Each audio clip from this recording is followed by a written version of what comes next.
Hey gamers, thanks for tuning into Fire Chicken Review. I got an awesome little thing for you tonight.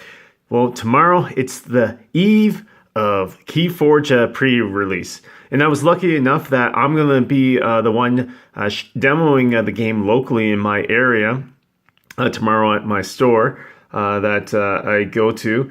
Because I'm probably one of the biggest fan locally for playing it, and so I'm helping to organize it, explaining the rules to players and making sure they're having a good time. One of the unfortunate aspects, however, is that most stores, depending on how many kits they got, I believe my store locally and probably most stores, like I was saying, only got one kit. Maybe larger stores got a few more, but within the kit, it should be for the pre-release, I believe, one pack, which is 12 unique decks. And if you're unaware about how KeyForge works, don't worry, I'll be sending some links below on the channel here so that you can see what KeyForge is all about. And I highly recommend watching some videos of how it's played and seeing it in action. The cards that you have here, just a few quick spoilers. This is actually from one of the starter set's unique packs. We just had this open so that we can look at it and view it before we actually go ahead and start the event tomorrow. I can't wait to be able to buy some decks myself. And just using this so that I can make sure that I can be able to judge and be able to understand what's going on. And also, I asked to borrow it because I wanted to show the viewers out there different tokens that you can use that you might have laying around the house, actually, and in case you're not wanting to buy the starter set. And that's because, switch this up here. I love the names, by the way. Like, look at these funky names that they have for each one. Lost my train of thought for only half a second, but what I was saying was that KeyForge is one of those unique games, pun intended, in the fact that you don't actually need to buy the starter set. I played with the starter decks a few times now, showing people how it works out, and it's actually quite a bit of fun. If you haven't seen videos, I may be able to get a video up, but there's a few out there already, and there's likely a lot more to go up in the next few days. What I was going to say about it, though, is that one of the interesting aspects is that stores are only getting one starter set to use. So they only have the one token set that comes with that starter to use amongst all the people that are going to be coming out. Unless they got more than one set. It all really depends, really. But that means if you're going to a pre-release tomorrow, you're probably going to want to take some of your own tokens. And you're going to say, well, what can I use? Well, pretty much anything that you got lying around that has numeric numbers on it or that you can represent damage. So if you're like me and you own a few board games around your house, you actually probably have some stuff that you can use.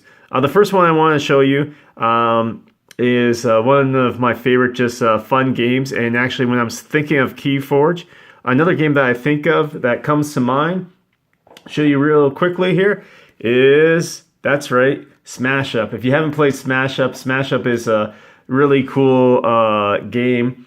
And they have these awesome little tokens I'll show you over here. And you usually use this to represent when you blow up bases in Smash Up. But in this game, I think that you can use the 1s and 5s. And the reason why they're different colors is I own a few different expansions. And I think that if you have a few of the Smash Up expansions, they're usually about like 18 bucks for expansion, or I think it's 30 something for the core set. You can use the 1s and 5s, like I was saying. So in KeyForge, the health in the game is in the left-hand corner. It also represents how much damage units can do. So using the Smash Up tokens, that easily can represent the health there that they've taken for damage. And I think it really goes well because it has that colorful aspect that KeyForge has, and it's whimsical, if I can say that, and it really works well. So if you have Smash Up damage tokens, I would potentially use those. Those work out pretty well. Again, there's different ones, like they have the Call of Cthulhu smash up that came out. Not my favorite smash up, but I do like the tokens, and I like the brightness. Again, contrast to the KeyForge game. I think it would work quite nicely. So that's one of the games. Another one that I wanted to talk about that I think is really interesting, and if you're already a Fantasy Flight game fan, is actually Star Wars tokens. And so these are right here. That's the damage tokens from Star Wars Destiny.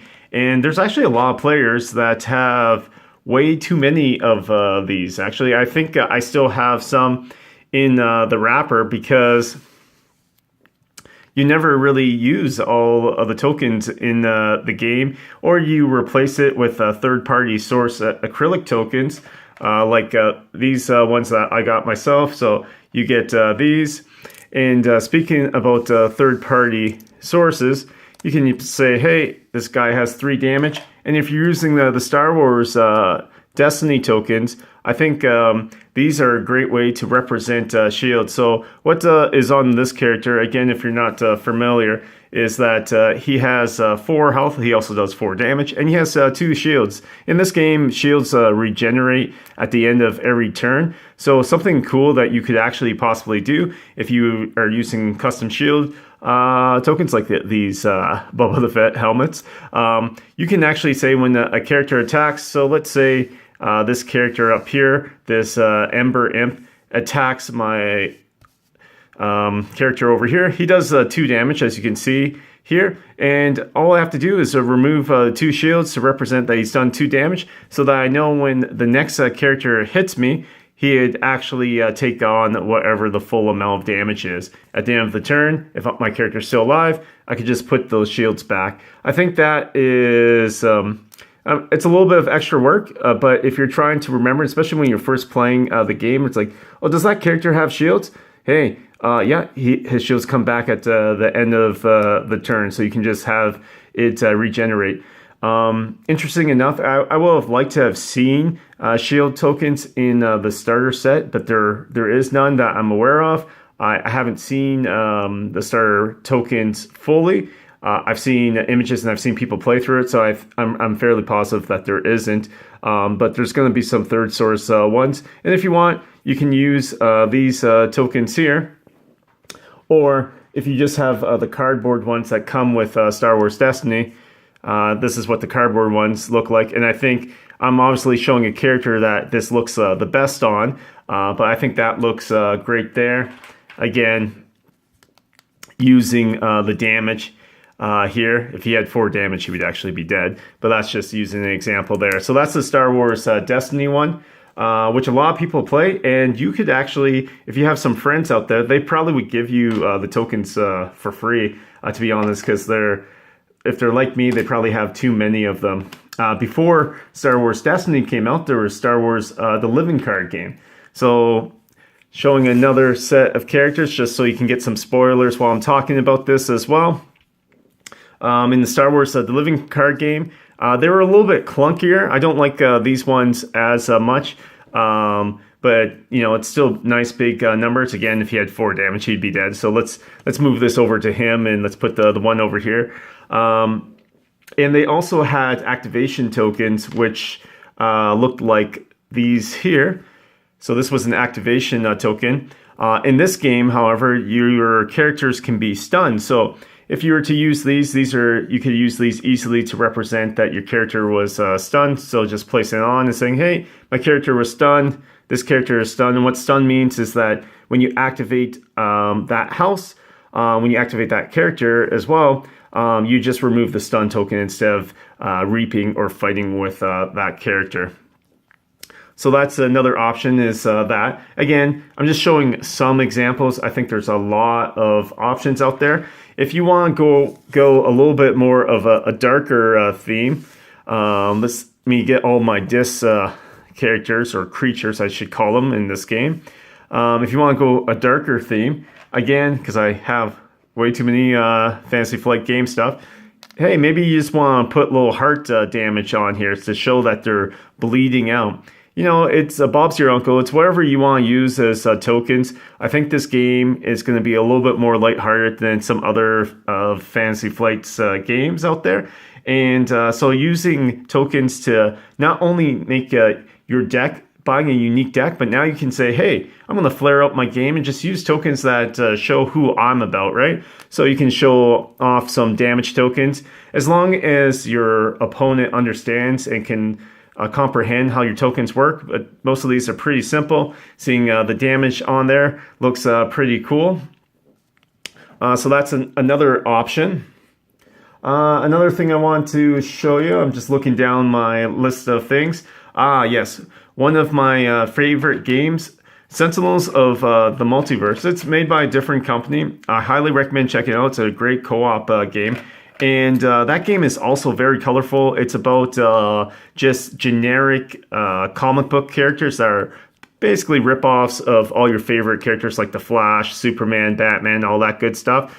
And they have just some of the most colorful sets of damage tokens. In that game, usually you place these on and you see how it looks like. It has that nice comic book color to it. And I think this would make great use for damage representation within KeyForge.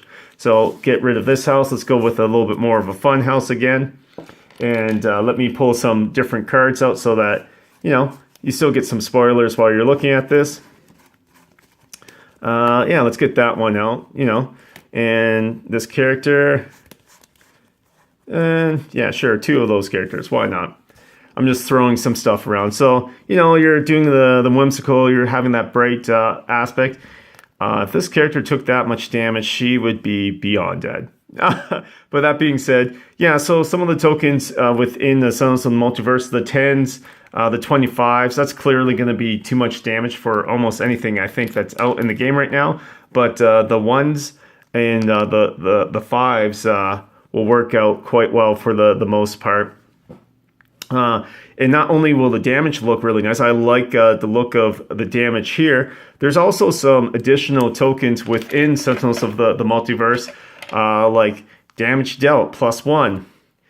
And on the flip side, damage dealt -1. So, hey, if you just want to represent that you put on, like you have your shields or something, some unique card, you can have that. Damage taken, +1, -1 again. There's all kinds of these. You can't deal damage. Oh no, let's not show that one. But you cannot deal damage. This is really good because I think in one of the starter cards, it's a dis card. It has 9 health. I can't remember the name of it off the top of my head. It actually can't deal damage. So you can have this token to remind yourself and your opponent, hey, if you hit me, I don't do any damage back. Also, sometimes you'll play cards in KeyForge. I know that one of the houses, I think it's Sanctum, you play an event and actually all your characters are immune to damage. So you can just throw that out and just say, hey, all my characters are immune to damage for this turn. So what's really cool is, I believe, I'll have to check it out again. I think you can go to the company site that makes Sentinels of the Multiverse, and you can actually just buy these tokens in bulk in case that your tokens got disarrayed, or like you just need a new set, or you just want more. So hey, and there's probably people selling them on Board Game Geek because they just had they got rid of their game or just had an extra set. So that's another option to check out. Again, here's what the damages look like. Just kind of cool in that aspect. Let me move that to the side. Let's skip over. So I did a lot about damage. Another thing in the game is that you forge keys. Unfortunately, I don't have too many things sitting around to show forging of what keys would look like.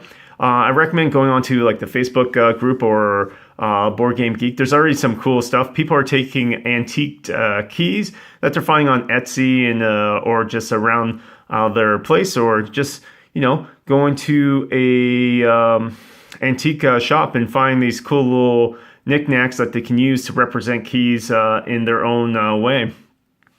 But to forge a key, you need to have amber. So there's different sources that you can use to represent amber.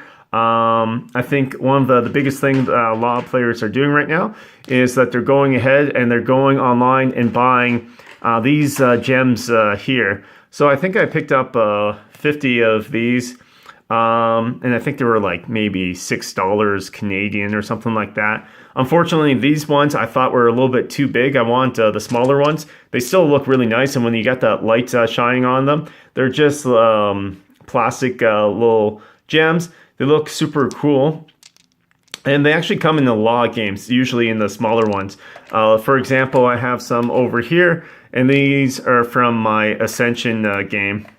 Again, I probably wouldn't use red for my amber, but hey, there's nothing stopping you.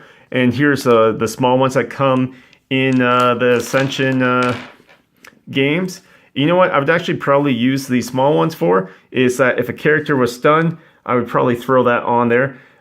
People might be like, oh, that looks like it's just a gem, but you could use something of different colors to represent, say, hey, that represents a character stun, or if you want, use whatever colors you want to say that this represents I have another amber.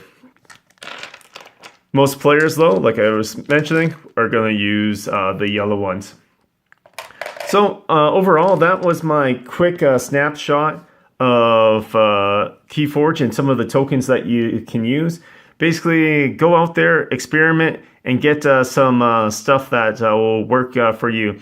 There's going to be a lot of people coming out and making some of their own third-party source tokens, and I'm sure organized play with FFG is going to have lots of cool stuff. So enjoy the game. Enjoy the pre-release. The game is pre-releasing tomorrow, the 10th of November, and it will be fully out on the 15th of November. So on the 10th, you can buy packs. I'm probably going to buy one for me and one for my wife, so I can just play in the house. And if you're trying to think of different formats that you can play, one of the formats I'm probably going to do is I'm probably going to go to a sealed event at least once or twice a month, because again, it's $10, $15, $10 usually American, and then up to 15 Canadian for one pack. So that's nothing compared to some of these other games out there, because you get a full deck, and it's a unique deck. It's your own deck. How cool is that? Like, to me, I think that's super cool. Well, I hope you enjoyed this little bit of a rant talking about different tokens that you can use to represent in your game. Make sure that you bring something. One of the things I didn't mention, quick throw in, you can also use dice. I think there's nothing wrong with that. Lots of us have dice, especially if you're into any type of RPGs. And my last thing I wanted to mention is that if you're thinking about making cool custom stuff, please post it to our channel if you already made some stuff, or if you own a Etsy store or are thinking about making third-party source tokens that you would like to share with the community. We would love to do a review on some of your products. We're branching out to KeyForge. We're super excited, and I hope that you guys remain so too. All right, take care, guys.